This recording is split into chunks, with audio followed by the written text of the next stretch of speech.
앞서 어제 말씀 그 12절에서 하나님께서는 유다가 금식할지라도 그 부르짖음을 듣지 아니하겠고 번제와 소제를 드릴지라도 내가 받지 아니할 것이다 말씀하셨습니다. 그래서 칼과 이 기근과 전염병으로 그들을 멸하시겠다 하나님께서 말씀하셨죠. 이에 예레미야는 유다가 하나님의 경고에도 돌아오지 않고 심판을 받아 멸망하는 그런 것을 이제 알고 슬퍼하고 또 근심하게 됩니다. 그래서 13절에 보면 오늘 이렇게 말씀하고 있지 않습니까? 이에 내가 말하되 슬프도소이다. 너무나 아프다, 슬프다 이렇게 호소하고 있습니다. 그리고 예레미야는 유다가 그렇게 완악하여서 우상을 섬기고 범죄하게 된 그 이유를 뭐라고 고백하냐면 이렇게 얘기하고 호소합니다. 주 여호와여 보시옵소서. 선지자들이 그들에게 이르기를 너희가 칼을 보지 아니하겠고 기근은 너희에게 이르지 아니할 것이라 내가 이곳에서 너희에게 확실한 평강을 주리라 하나이다. 지금 누구에 대해서 얘기하고 있습니까? 거짓 선지자들입니다. 예레미야는 유다가 이렇게 완약해진 것 그리고 이 죄를 행하는 것 우상을 숭배하는 것 이것이 누구 때문이냐면 거짓 선지자들 때문이다. 그렇게 하나님 앞에서 호소합니다. 자, 거짓 선지자들이 유다에게 어떤 얘기를 합니까? 또 어떤 메시지를 전했습니까? 너희가 칼을 보지 아니하겠고 기근은 너희에게 이르지 아니할 것이라 내가 이곳에서 너희에게 확실한 평강을 주리라. 보십시오. 거짓 선지자들이 전한 것이 무엇입니까? 너희에게는 전쟁이 없다. 기근도 없을 것이다. 그리고 너희에게 확실한 평강을 내가 준다. 한마디로 무엇이냐면 거짓 선지자들은 사람들이 듣기에 좋은 것만 외쳤다는 것입니다. 실제 유다는 죄악으로 말미암아 심판을 받았어야 되는데 거짓 선지자들은 아예 심판이 없다. 전쟁이나 이 기근이 없고 계속적으로 지속적으로 평강만 있을 것이다. 이것이 바로 이 선지자들이 외친 그런 내용입니다. 다 무엇입니까? 거짓 예언이죠. 14절에 하나님께서 예레미야에게 거짓 선지자에 대해서 말씀하십니다. 뭐라고 말씀하시냐면 여호와께서 내게 이르시되 선지자들이 내 이름으로 거짓 예언을 하도다. 나는 그들을 보내지 아니하였고 그들에게 명령하거나 이르지 아니하였거늘 그들이 거짓 계시와 점술과 헛된 것과 자기 마음에 거짓으로 너희에게 예언하는도다. 자, 보십시오. 거짓 선지자들의 특징이 무엇입니까? 바로 사람들이 듣기 좋은 그런 메시지만 전한다. 바로 그것입니다. 그리고 그것을 전할 때 그것을 하나님의 이름으로 한다라는 이것이 바로 거짓 선지자의 특징입니다. 하나님은 그들에 대해서 내가 그들을 보낸 적이 없다. 그리고 그들에게 이렇게 말하라고 하지 않으셨다. 아주 분명하게 말씀하십니다. 자, 그렇다면 이런 거짓 선지자들은 여러분 2500년 전 유다 시대 그때만 있었을까? 아닙니다. 여러분 지금 이 시대에도 거짓 선지자들은 얼마든지 있습니다. 많은 이단들이 있고요. 그리고 거짓 선지자 노릇을 하는 그런 거짓된 그런 사람들이 있다고 하는 사실입니다. 그래서 자칭 그리스도 자칭 하나님이라고 하는 그런 사람들이 얼마나 많이 있습니까? 그래서 통계를 보니까 최근에 한국의 그 이단 숫자만 500개나 되고 자칭 하나님이라고 하는 사람이 20명 자칭 그리스도 재림주라고 하는 사람들이 50명이나 된다고 합니다. 근데 여러분 이런 거짓 선지자는 지금 교회 안에도 있을 수 있습니다. 유다 시대 이 거짓 선지자들이 그랬던 것처럼 그냥 사람들이 듣기 좋은 그런 메시지만 전한다면 그건 거짓 선지자일 수 있다는 거죠.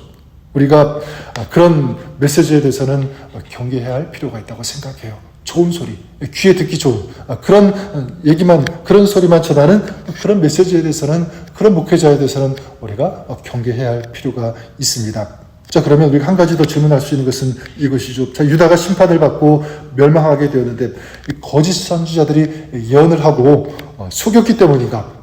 네, 여러분 좀 그렇지 않다고 생각합니다.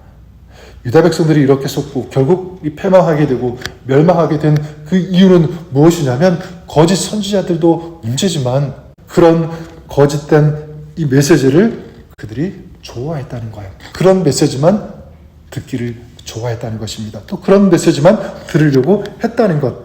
그래서 현실을 외면한 채 자기들이 듣고 싶은 그런 소리, 그런 메시지만 들으려고 했다는 것. 그러니까 그런 소리만 듣기를 원했다는 것, 좋은 소리. 그건 결국 뭐냐면 그 유다 백성들 그 마음 안에도 무엇이 있었습니까? 욕심이 있다는 거예요. 욕심이 있었기 때문에.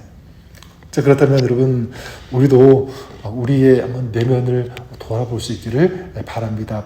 나도 혹시 말씀을 들을 때 듣고 싶은 그런 말씀만 들으려고 하고 있지는 않은지 생각해 보시기를 바랍니다. 아니면 여러분, 회개하라고 촉구하는 참 선지자들, 예레미야가 그랬던 것처럼 이런 참 선지자들의 이 예언은요, 다 어떤 메시지냐면 가슴을 치는, 두들기는, 아픈 그 사람들의 마음을 어쩌면 불편하게 할 수 있는 그런 메시지들이 참 메시지입니다. 저는 저와 여러분들이 그럴 수 있기를 바랍니다. 그냥 듣기 좋은 그런 말씀이 아니라 내 심령을 치고 내 마음을 두들기고 변화시키기 위해서 우리의 마음을 어쩌면 불편하게 할 수 있는 그런 진정한 하나님의 말씀, 이 진리의 말씀을 우리가 듣고 그 말씀을 사모하시는 저와 여러분, 우리가 될 수 있기를 주님의 이름으로 간절히 축원합니다.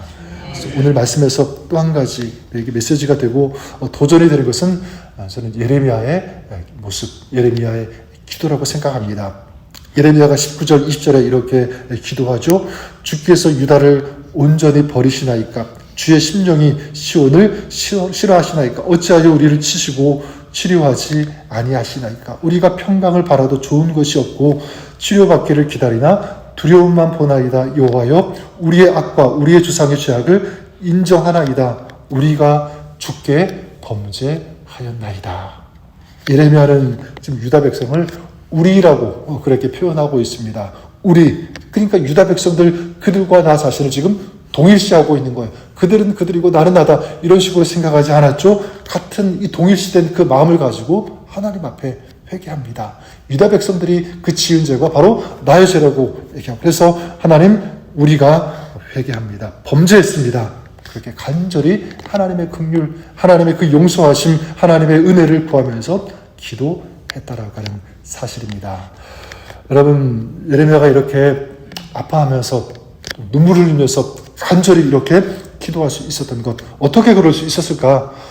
오늘 말씀을 통해서 알 수 있는 것은 뭐냐면, 예레미야는요, 하나님의 마음을 알았기 때문이에요. 하나님께서 유다 백성을 어떻게 바라보고 계시는지, 어떻게 생각하시는지 그 하나님의 마음을 알았기 때문에, 그래서 17절에 보면 하나님께서 유다에게 이제 이렇게 전하라고 예레미야에게 말씀하시는데 이렇게 말씀하십니다. 너는 이 말로 그들에게 이르라. 내 눈이, 하나님의 눈이죠, 밤낮으로 그치지 아니하고 눈물을 흘리리니 이는 처녀딸 내 백성이 큰 파멸, 중한 상처로 말미암아 망함이라. 하나님은 유다를 보시면서 처녀딸 내 백성, 내 딸, 내 백성이라고 말씀하십니다. 그러니까 하나님께 범죄하고 우상을 섬기면서 자기 멋대로 행하는 그런 사람들, 여전히 하나님은 그들을 사랑하셨고 안타까이 여기셨고 내 딸이다, 내 백성이라고 하시면서 하나님은 눈물을 흘리신다, 이렇게 예레미야에게 말씀하십니다. 예레미야는 지금 그 하나님의 마음을 가지고 유다를 위해서 기도하는 거죠. 그리고 하나님의 그 눈물을 자기의 눈물로 삼아서 충동하면서 기도하고 있는 것입니다. 저는 바라는 것은 예레미야의 이 기도가 우리의 기도가 될 수 있기를 바랍니다. 우리도 기도할 때 이 하나님의 마음을 가지고, 그리고 이 하나님의 눈물을 가지고 기도하는 거죠. 특별히 여러분, 내가 기도할 때 이 하나님의 마음을 가지고 기도해야겠구나, 이 하나님의 눈물 나도 흘리면서 기도해야 되겠구나라는 그런 기도의 대상이 있습니까? 저는 오늘 여러분들이 기도할 때 그 사람을 위해서, 그 대상을 위해서, 또 더 나아가 우리 교회, 이 땅, 이 세대, 또 많은 민족들, 나라들을 위해서 이 예레미야의 눈물, 예레미야의 마음, 결국 하나님의 마음, 하나님의 눈물 아니겠습니까? 우리도 그렇게 기도할 수 있는, 중보할 수 있는 그런 여러분, 우리가 될 수 있기를 바랍니다. 이 사명을 잘 감당했으면 좋겠어요. 그럴 때 여러분, 오늘 우리의 기도, 우리 하나님께서 들으시고 응답해 주실 것을 믿습니다.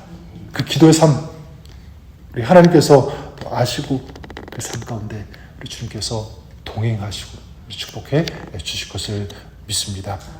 오늘 우리가 이런 하나님의 말씀, 이 진리의 음성을 듣고 그 말씀대로 살아가고 순종하고 또한 예레미야가 하나님의 마음을 가지고 기도했던 것처럼 오늘도 우리의 삶이 기도의 삶, 중보의 삶을 살아가는 우리 여러분 우리가 되었으면 좋겠습니다.